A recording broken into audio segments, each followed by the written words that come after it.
What is up guys, I'm Royal and today we're going to be breaking down patch 4.3. The ranked season is starting and we need to find out what's the best right away so we can abuse it and climb.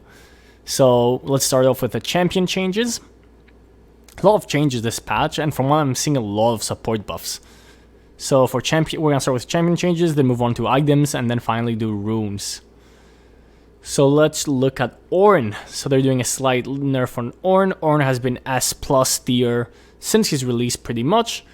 So they're doing a tiny nerf on his passive, health, armor, and magic resist bonuses. And they're nerfing his damage in the early game and slightly increasing it later on his second ability. So these changes will do pretty much nothing. Ornn is going to continue to dominate. However, I do want to see how the rune changes will impact tanks in general. But Ornn is in a very good spot. These nerfs are not going to be too big of a deal. They're not going to change everything. He's still going to dominate the top lane. So if you want to keep spamming Ornn, abusing him, go for it. Soraka is actually getting some massive buffs here. I know a lot of people have been saying, oh, this is a nerf to good Soraka players, and it might be. However, the way I see it is it's a massive buff to people who are not great at Soraka, and it's a small buff to people who are great with Soraka. So if you've never played Soraka in your life, this is the patch to pick her up. So she has lost the ally rejuvenation. So when you would hit Starcall, your Astral Fusion would heal for more because it would also give them the regen that you're getting from Starcall.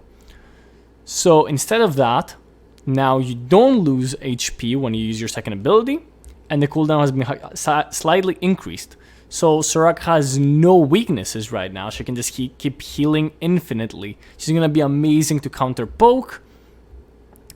Her Star Call will also have its cooldown reduced when you hit an enemy champion.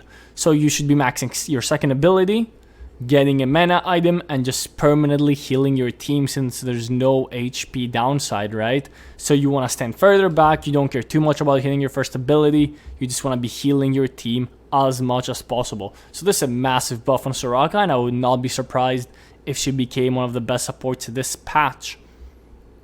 But we do need to look at the different changes. So we're going to skip the runes for now, and we're going to jump straight to items, because item changes are obviously a lot more impactful and important, but we'll also talk about the runes.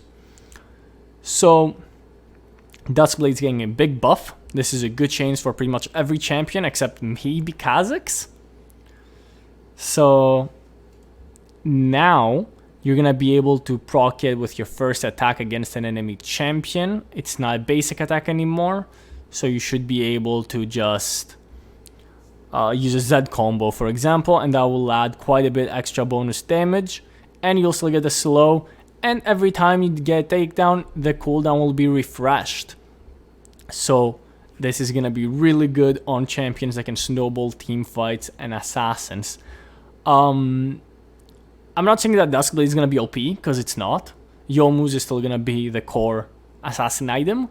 But now if you don't want Serpent's Fang, because the enemies don't have shielding, this is a great alternative, because the damage is actually pretty high and the passive is quite a bit better. Before, Duskblade was pretty much only bought by Kha'Zix. This will make it more viable on more assassins. So let's look at the support items. Okay, so I'm going to have to actually see what it's like in-game, but this new support item does seem to be like a solid choice. From what I'm understanding, it's, let's see, charge once per 30 seconds, max 3 charges. Every minion nearby taken down will grant 55 gold by consuming 1 charge. And regenerate some health. Champions equipped with Ancient Coin do not engage in minion bounty allocations. Yep. So it's more similar to Relic Shield, I guess. But you don't actually have to attack the minion. And Relic Shield will also heal your teammate. So this is decent. It can be decent on enchanter supports who don't want to use Sickle. However, I think Relic Shield will still continue to be the dominant support rune. Or support item, excuse me. Starting support item. So I still think Relic Shield is the go-to. However, if you want to play more passive, if you're getting zoned out of minions, whatever the situation, Ancient Coin might also be a decent choice. However, I still think that Relic Shield will be better. So you get 125 health and 15 ability haste. With this, you get 175 health and 10 ability haste. So they're very similar, but I would still go with the Relic Shield. So let's look at boots and enchantment adjustments. This is something very exciting. This is going to completely change itemization, and it's going to be a big buff on a lot of champions. Specifically mages, but also champions who crave attack speed like Yasuo and Yone, and a lot of ADCs who want early attack speed. This is also going to be a massive buff to a lot of assassins because they now have their own boots. So pretty much mages, ADCs, and assassins are going to be getting a massive buff here, and that's hopefully going to balance the meta out with bruisers, because bruisers have been dominating Wild Rift. So let's take a look at Boots of Mana. So the cost has been changed. It's 1,400 gold, and it builds with Amplifying Tome, and you get 60 AP, 200% mana restoration, 8 magic penetration, 45 movement speed. This is an insane item. This is a crazy good item for 1,400 gold. Every mage is going to be rushing this, by the way. I think the new meta might even become rushing boots on every champion, because these items are absolutely insane. This is like absurd to me, the stats that you're getting for the gold that you're spending. So Berserker Greaves are pretty much going to be a staple for every ADC, and especially for champions like Vayne, who would be very happy to rush this item. This is also going to be a massive buff on Yone and Yasuo, because they can get these boots right away and immediately get 30% attack speed without even finishing an item, and then they can build into their first item and have their attack speed almost maxed out. Like if they go Berserker Greaves and rush Blade of the Ruined King or Solari Charge Blade, they're going to have super high attack speed right away, so their first ability cooldown is going to be very low. So this is a massive buff for them. Boots of Outburst. This I'm still a bit skeptical on, because the stats aren't great. For 1,500 gold, you get 38 attack damage and 8 armor penetration. However, if you compare this to Youmuu's, right? Youmuu's is double the gold. You get 15 armor penetration and 55 attack damage, and you get the passive movement speed. So when compared to Youmuu's, these boots actually look pretty good, because you get the movement speed right away, and it's constant, you have it all the time. So what I'm predicting will happen is these boots are going to be rushed every single game by mages, assassins, and ADCs, because this is a big buff to boots. So let's look at Boots of Lucidity. Reduce 15% of ability cooldown. I wonder if this... Okay, so this doesn't say summoner spell ability cooldown. So if this is for every ability, this is insane. This is insane boots as well. And they will be rushed 100%. I'm not sure if this is 15% ability summoner spell cooldown or ability cooldown in general. If it's ability cooldown, these boots are also disgusting and will be rushed by pretty much every enchanter, every champion that wants early ability haste. 30 ability haste. So very good boots again. Then you have Mercury Treads, who are going to give you magic resistance, health restoration. Again, a very good item. It's actually cheaper than the rest of the items here. Plate Steel Caps will give you the same, but with armor. I'm assuming they keep their previous passives, right? Because I don't see their passives written here, but I'm assuming they keep their previous passives. And Glutinous Greaves are going to give you 7% Omnivamp and 30 attack damage. This is actually very nice as well for a lot of champions who don't want to go Berserker Greaves or Boots of Outburst, and they want the extra healing, the Omnivamp, so these are pretty good too. Okay, so what I'm predicting will happen, because these boots are absolutely mind-boggling OP, and the stats on them are so high, I promise you, this patch, everyone is going to be rushing boots. All good players are going to be rushing boots, because either I'm reading something wrong, or these boots are all absolutely insane, and the stats on them are crazy. Okay, let's move on to the enchants. So the meteor enchant is being a little changed. Can now be casted to minions or monsters without a taunt. So this will be kind of a little hop to a teammate. So I could see this would be very useful in a lot of champions. It's a bit of a niche item, but this will be a lot more useful now, because the cast distance is higher, and you can also be casting minions and monsters. You can use it to escape. You can use it to engage. I will definitely be expecting this to be a little more useful, especially with the Hextech Flash, that we'll talk about soon. Imagine you're playing Nautilus, right? You Hextech Flash the wall, Magneton into a minion, and then you're melee range with the enemy ADC, and you lock them up. So Lock Enchant is going back to a normal shield and slightly nerfed, and it keeps its 500 gold. Lock Enchant, gonna be really broken this patch. On supports especially, since it's now a normal shield, and it does stay 500 gold. If you remember, the old Locket gave similar shields, maybe even less, and it was 800 gold, and it was very strong. So we're gonna see Locket a lot more. The Proto Belt changes are actually a big buff to champions who use Proto Belt. I can see people rushing this on Echo and Fizz to get that extra mobility. The dash speed is actually increased. The magic damage is not relevant, you didn't use Proto Belt for damage anyway. And it's only 500 gold, so I can definitely see this become more common on Fizz and Echo. So Redemption, little quality of life buff, it's pretty relevant. Redemption is still kind of bad, and this won't change that. It's better to go Locket. So I'm not sure how this is gonna work, the Revitalizing Grail, because I heard that this is not inactive, it's a passive, but on the patch notes it says active. This could be probably pretty good on healing and shielding champions, on Soraka especially. It'll probably compete with... it'll probably end up competing with Locket, but I think this is pretty strong. Now, they've changed a bit of the system changes, so...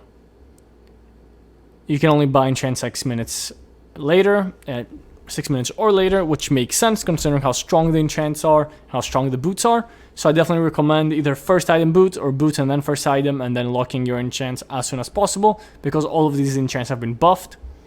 This is a lot of competition to Stasis, that was the main like broken enchant. So this is interesting. We're playing Capture the Flag, I guess. So if you're behind, there will be strategic points that you can capture. And also, if you are super far behind and you get some kills, you can come back.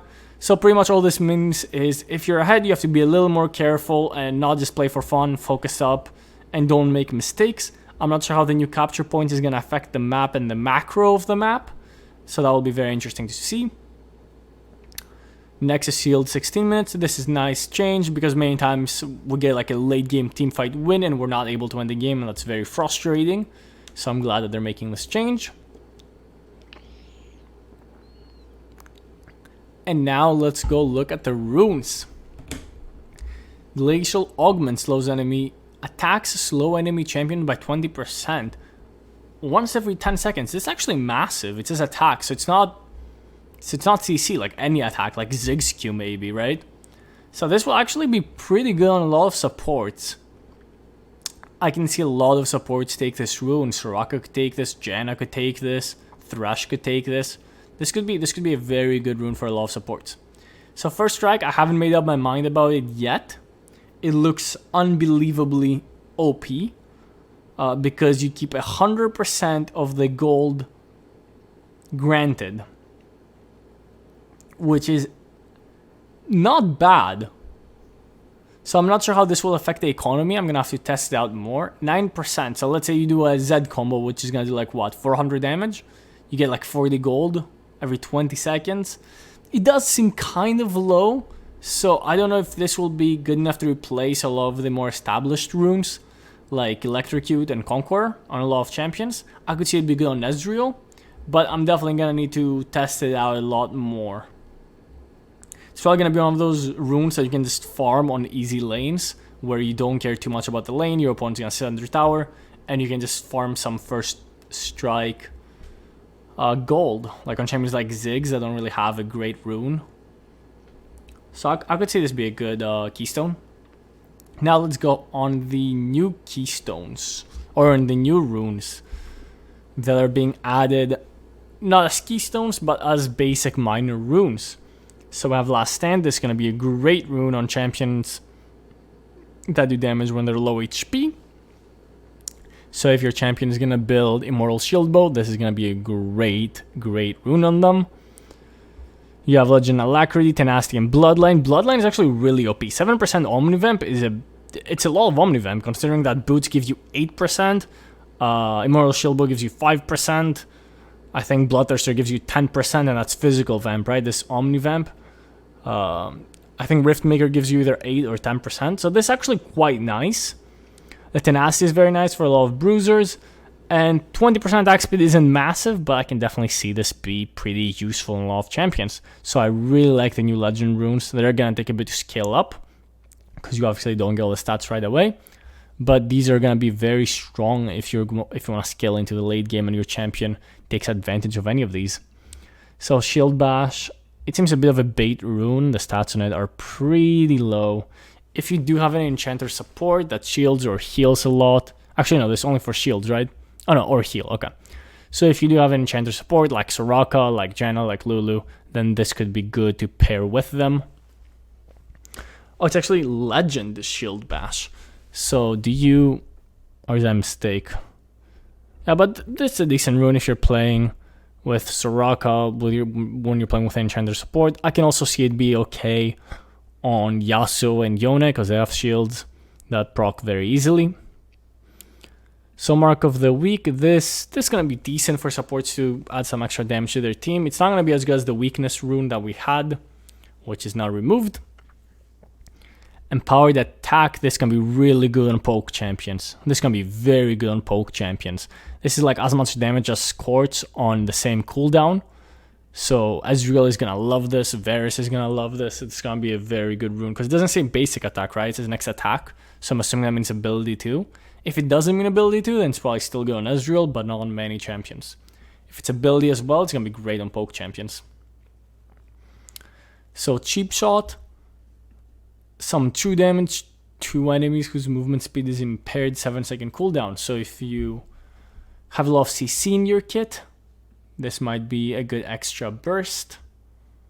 So it's not terrible. I could see this be used by a lot of champions. This could be used by champions like Zed that don't really like sudden impact, because they do a lot of their damage before sudden impact. So they could just get a little extra damage with Cheap Shot since your third ability slows.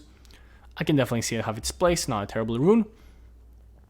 And then you have Eyeball Collector, Ingenious Hunter, and Zombie Ward. So Zombie Ward is by far the best of these.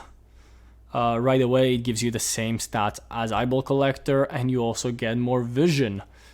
In high reloads, Zombie Ward will almost always be better. In low reloads, Eyeball Collector will still be good. And Ingenious Hunter if you need ability haste and not AP or AD. Courage of the Colossus. Gain a shield that absorbs up to 25 to 45 plus 1% max health when immobilizing a champion. So this is going to be pretty good in combination with engaged champions and Aftershock. I can definitely see this be a staple on a lot of engaged champions like Thresh, Nautilus, who just want to get engaged but try to survive as long as they can. Revitalize is going to be very, very OP on champions like Soraka. Soraka is going to be very strong in this patch. This is a massive buff for her. It will also be good on Lulu, Janna, again, all the shielding champions. Seraphine benefits from this quite a bit. Overgrowth is going to be great for champions who stack HP. Not only tanks, but also bruisers who take Black Cleaver, Divine Sunder, because they will gain 3.5% max health upon reaching 30 stacks. So that 3.5% max health is going to help a lot of HP and high HP stacking champions. So not only tanks, it'll also be good on bruisers. Hextech Flash, this is a very nice change for engaged supports. Supports are just getting buffed this patch. Supports are going to be crazy this patch. So you can be more aggressive with your Flash. You can take this as support and just be super aggressive. Let's say you're playing Nautilus versus Lulu, right? Flash on her, you know? Engage on her. If she flashes away, then you can Hextech Flash on her every 20 seconds, and she has to play way more safe. So this is massive for champions like Thresh, Nautilus, Rakan, champions who really love using Flash. So item crafting, this is going to be absolutely useless. So you become like what, Ornn, but it costs 150 gold. Yeah, I could see it. It's just not going to be good. I don't see how this is going to be good unless they change something. Coupe de Grace, Coupe de Gras. This is a very good item for assassins. A very good rune for assassins, excuse me. It's going to be like Triumph, but with more damage and without the heal. So we like it, we take it. Futures market, this is either going to be really OP situationally, like I can see many timings where this would actually impact the game quite a lot, but most players are not really going to know how to use it. So this is very specific. You probably shouldn't take it unless you have a solid reason to, like, oh, I need to get this bar spike by that point in the game. Oh, if I can get my boots and like this item at 2 minutes, it's definitely worth it for me. So it will be very situational. Mostly an item for pro play, I would assume. So Nullifying Orb is getting changed. Doesn't scale of AD and AP anymore. It's just base shield. That's a good change. It's also not... Is it in the resolve tree? I'm not 100% sure. But as long as it doesn't have to compete with... The issue that Nullifying Orb is, it has to compete with Bone Plating, which is just better. And it will continue to be better. So if you can get both, or if you can get Nullifying Orb now on the same tree, then Nullifying Orb will be good. Font of Life, it's no longer a keystone, so it's hard nerfed. So as a keystone, it was awful, but as a normal base rune, this will actually be pretty good. The healing seems pretty decent. So a lot of champions, like Braum comes to mind right away, will definitely benefit from Font of Life. So overheal now... Oh, that's very interesting. So it refreshes stuff on enemy takedowns. So this can be good on cleanup champions, it can be good on Zed, Cannon, can be good on Kassadin. However, it's not a great rune for most champions. So I think we looked at everything. We looked at the system changes. So yeah, that will be it for this video. Thank you so much for watching, and good luck on your ranked grind in Season 10.